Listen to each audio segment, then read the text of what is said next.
Tonight on CFTK-TV News, search and rescue are dispatched to Lac Willems, a new study out of UNBC on vitamin D, and a march is held seeking justice for Sebastian Moore.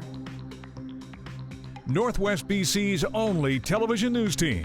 We are CFTK-TV News. Hello and thanks for joining us on this 27th day of November 2025. I'm Jaylene Matthews. A signing ceremony happened today in Calgary between Ottawa and Alberta that paves the way for a pipeline to BC. It's a major energy deal that lays out the groundwork, but leaves lots of unanswered questions, and not everyone is on board. CTV's senior political correspondent Mike Lecouteur now on the Memorandum of Understanding, the details, and what it means going forwards. Danielle Smith's excitement could not be contained. Alberta isn't getting a bitumen pipeline yet, but it is one step closer. This agreement includes a clear path to the construction of an over 1 million barrel per day Indigenous co-owned bitumen pipeline to Asian markets. If everything goes smoothly, senior government officials say construction could start in 2029. But there's one important caveat. If there's not a private sector component, there won't be a pipeline. That's just one of the conditions as laid out in the agreement, as is Indigenous co-ownership and collaboration with BC to share the benefits. There has to be a new carbon pricing agreement, and the Pathways Carbon Capture project must move forward for the pipeline to do the same. I don't know that the Prime Minister would have agreed to a new bitumen pipeline without Pathways, and we wouldn't have agreed to Pathways without a new bitumen pipeline. The carbon storage program is key to Canada meeting its commitment of achieving net zero greenhouse gas emissions by 2050. The federal Conservatives are criticizing the process, saying the Prime Minister could push this ahead using existing legislation. We even supported him, gives him the power to approve it. So we only need him to do one thing for this pipeline to happen. Get out of the way. A pipeline would go through BC, but that province wasn't part of this deal. And the Bloc Québécois says it's a dangerous precedent. The federal government making a deal in order to backstab a province and its jurisdiction. Alberta has until July 1st to submit a pipeline project application to the new Major Projects Office. If all conditions are met, then the federal government will make an exemption to the oil tanker ban on the BC coast. Mike Lecouteur, CTV News, Ottawa. Researchers at the UNBC Northern Medical Program examined how vitamin D levels may influence brain function in young adults across northern BC and may be linked to reduced cognitive performance, even among healthy university students. CFTK-TV's Helen Asante shares more. The project highlights ongoing concerns about limited sunlight in the northern communities, finding that vitamin D insufficiency is still common even among healthy, high-achieving students. Vitamin D is really hard to get from the diet, so there aren't very many foods that have an appreciable amount of vitamin D. And as you know, there are several months of the year when we can't make adequate amounts of vitamin D from the sun. So almost everybody has insufficient levels of vitamin D, particularly in the winter.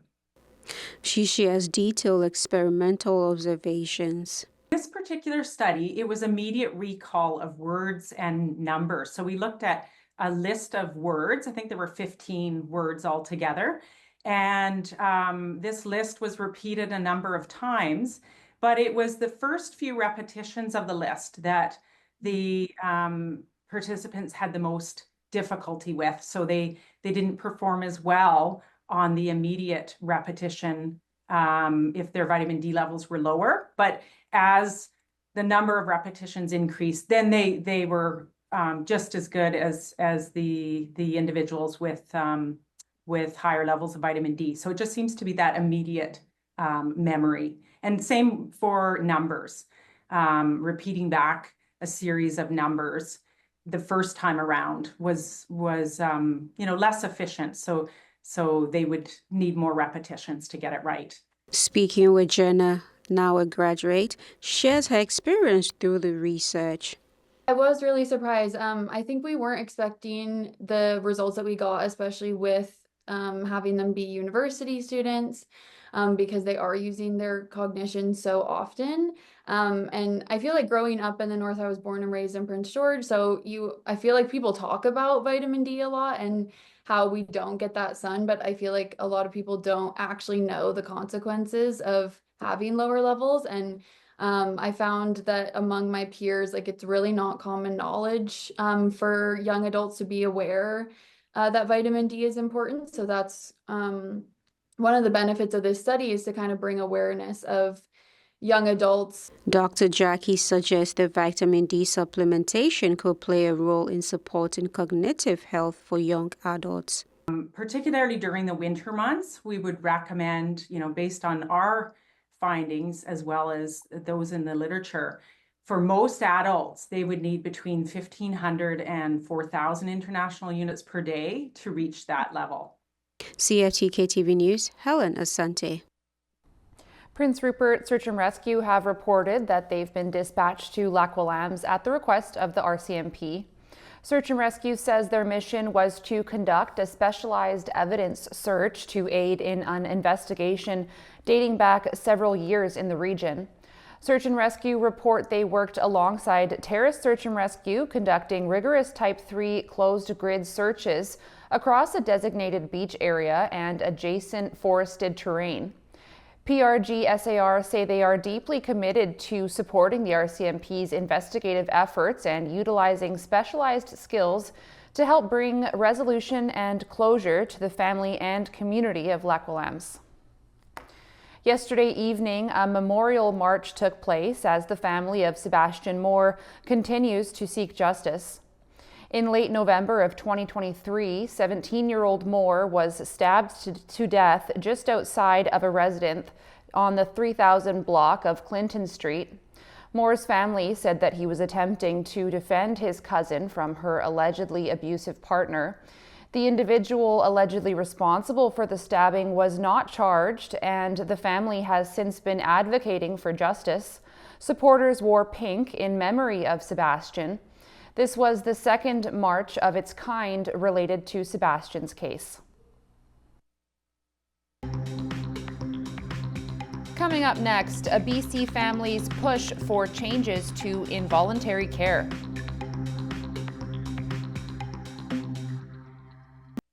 Parents of a teen lost to addiction are speaking out in hopes their story might help change laws around involuntary care. CTV's Michelle Bernoro reports. The life you're in right now is dangerous, and I can't stand by and watch you destroy. They are the words of a broken father, written in a letter to the 16-year-old daughter he and his wife feel like they have lost. We are very desperate to save her.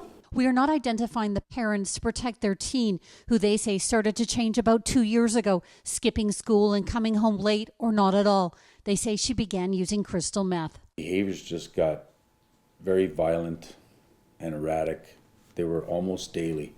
The parents say their daughter's threats and violence left them concerned for both their daughter's well-being and for their own safety. We were fearful to the point where we were essentially barricading ourselves into the bedroom with heavy end tables and locking the door. They believe their daughter, who started hanging out on the streets and spending time with much older men, has been traumatized by a sexual assault. They also say RCMP have been called to their home dozens of times in the past 6 months because of their daughter's actions, including on this day after an argument escalated and the mom began an audio recording.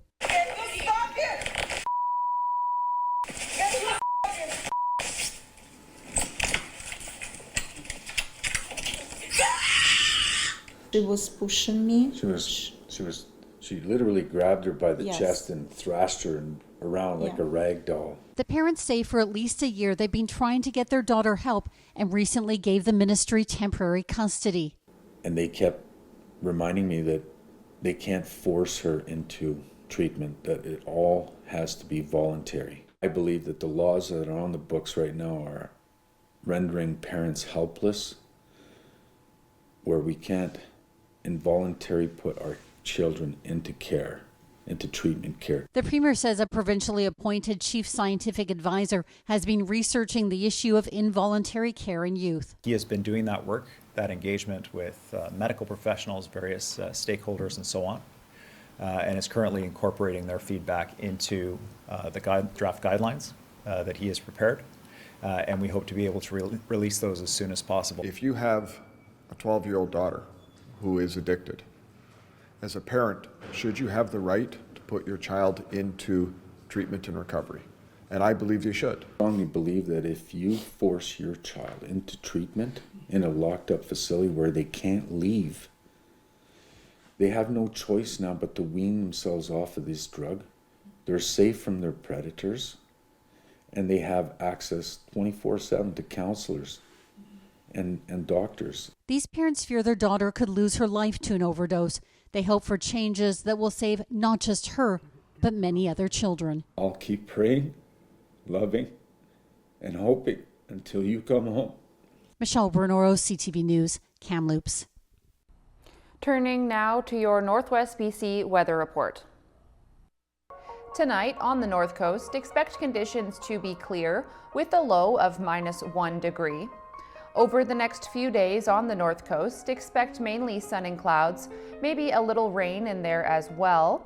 Daily highs 5 to 8 degrees, overnight lows between 2 and 8 degrees.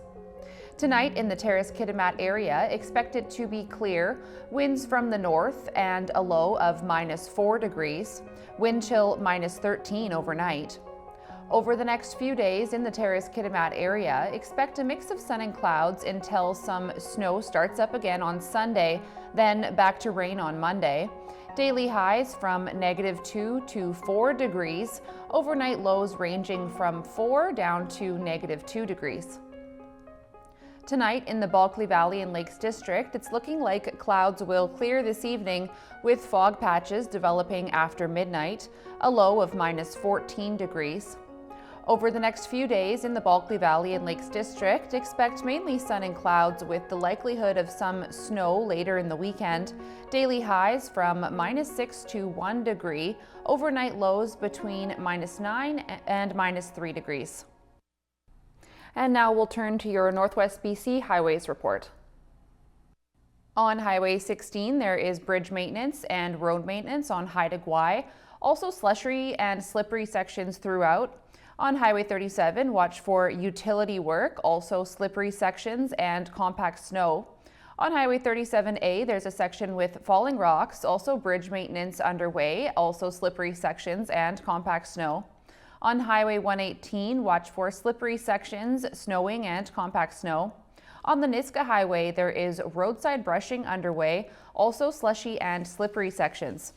And this is what the roads were looking like this afternoon around the region from the view of the province's highway cams.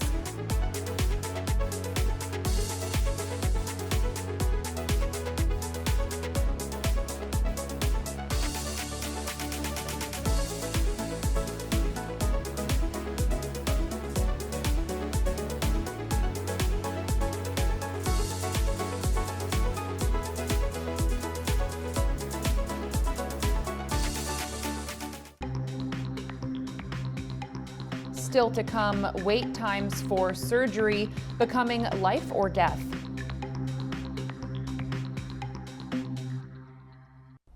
It's an alarming statistic. More than 23,000 patients have died while on wait lists for surgery in this country in the last year alone. CTV's Heather Wright on the numbers and one family's heartbreaking personal story. Debbie Fuster was expecting a straightforward triple bypass operation, a few days in hospital and then recovery at home. Except the Manitoba woman died before ever getting the surgery. It still feels like shock. Daniel Fuster says doctors told his mom she needed heart surgery within 3 weeks. She was left waiting for nearly 3 months. There was some major mess ups that resulted in her file basically not going to where it needed to go. Fuster is not alone. According to public policy think tank secondstreet.org, nearly 25,000 patients died in Canada while waiting for surgeries or diagnostic procedures between April 2024 and March 2025. But the organization warns the numbers are likely higher, as many provinces don't track these deaths or only collect partial data. Fundamentally, these are embarrassing numbers, and I think that's why governments are not keen to go out and track them carefully. Second Street is calling on all provinces and territories to track and disclose these deaths. They also want to see hospital funding tied directly to performance, a reform they believe will improve wait times. It's crazy to keep doing the same thing, throwing money at the system and hoping something will change. Another proposed reform is Debbie's Law, a Manitoba private member's bill championed by the Fuster family, which would require health authorities to inform patients when life-saving treatment cannot be provided in a timely manner. Debbie's Law is not perfect. It's not going to solve every problem, but it is a great starting point to begin asking for transparency. This year's numbers mark a 3% increase from last year, and according to Second Street, since 2018, more than 100,000 people have died in Canada while waiting for some sort of surgery or procedure. Heather Wright, CTV News, Toronto. New supports for the heavily hit softwood lumber and steel industries will aim to reduce the damaging effects of tariffs. CTV's Rob Buffum explains. The beleaguered softwood lumber industry was thrown a bone Wednesday by Ottawa. This is an important day for Canada's workers. The Prime Minister announcing supports for both steel and forestry. New measures that include quotas and global tariffs aimed at reducing steel imports. Plus $500 million in new loan guarantees for softwood lumber companies. Loans are only good if I can sell my product and pay for those loans. At 45%, I can't sell my product in the United States. Other steps include cutting rail rates in half for lumber and steel transported across Canada, setting up a forestry task force, and more supports for laid-off workers in all industries. Window dressing, say some in the softwood industry, compared to the impact of steel supports, noting softwood currently faces U.S. tariffs and duties totaling 45%. I'm afraid we've come to the point where Sophie's Choice is happening and softwood lumber is going to be the child left behind. A concern shared at this family-run business in Delta, where they say today's measures won't make a difference. We ship very little lumber via rail. You know, most of the wood that we're sending down to the States is going on trucks. So that doesn't really help us. In terms of like loan guarantees, you know, we can already get loans from the bank. What's needed, he says, is a deal to end the decades-long softwood dispute with the U.S. We're scrambling to find work just to keep our guys going until Christmas. The BC NDP calls the news a good first step while acknowledging more help is needed. The best way to address this challenge right now is for President Trump and Prime Minister Carney to get to the table and strike a deal on softwood. An industry that continues to be hammered and feels increasingly left behind despite Wednesday's announcement. Robert Buffum, CTV News. Turning to the markets now, Canada's main stock index finished narrowly in positive territory as strength in technology and energy stocks offset losses in the consumer non-cyclicals sector. The Canadian dollar rose 1/10 cent. The price of gold dropped $12.70. Oil was up 45 cents. Natural gas gained 2 cents. Aluminum rose close to $36. In Toronto, the TSX was up 16 points. The Venture Index gained 4 points.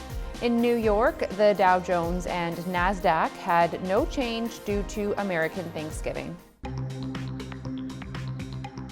Still ahead, Ukrainians in Canada react to the peace deal.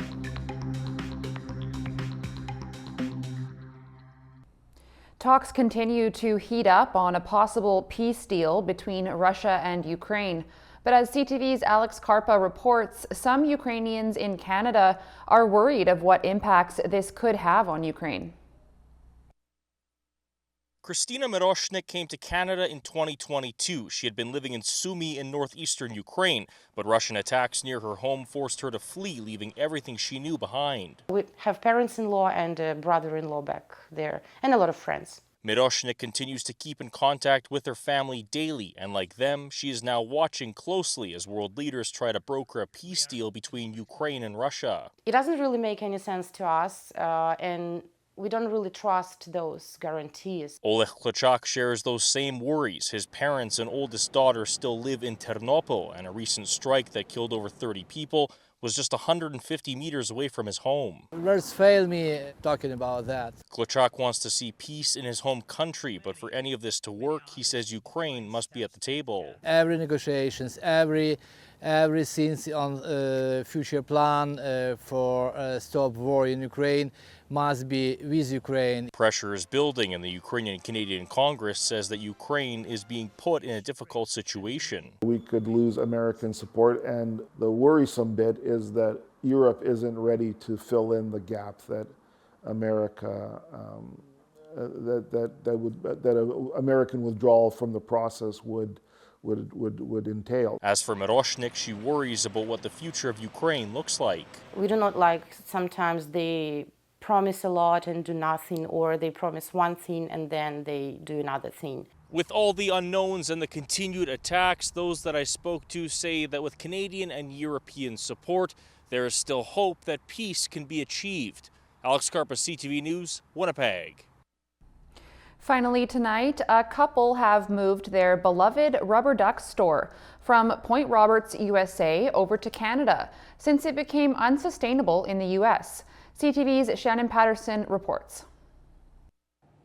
Neil King is getting his ducks in a row as he and his wife prepare to open their new business at Tsawwassen Mills Mall. This all came from the idea that we needed an attraction to bring people into Point Roberts after COVID. The American couple opened the Rubber Duck Museum in the back of their Point Roberts gift shop in July 2024. The first day it was open, we had lines going out the door. We were immediately getting calls from places like Roadside America and other small travel publications. We did, I think, CNN travel.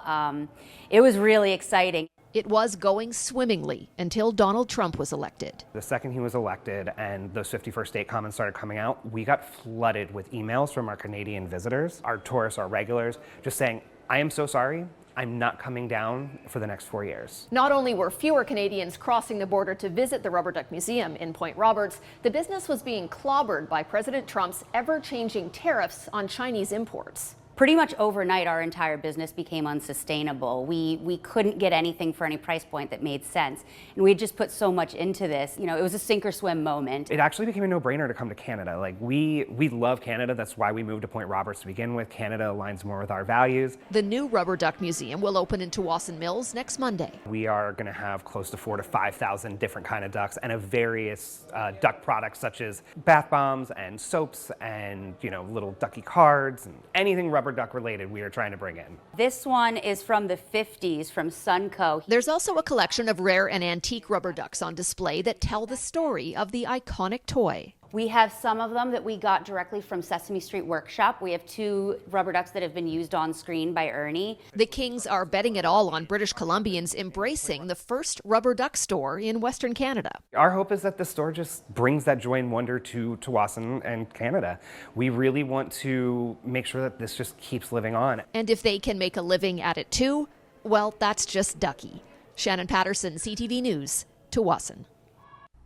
That's our news for now. For more local news, you can come find us at CFTK-TV.com, and we'll be back tomorrow with more news from around the Northwest and beyond. Thanks for watching.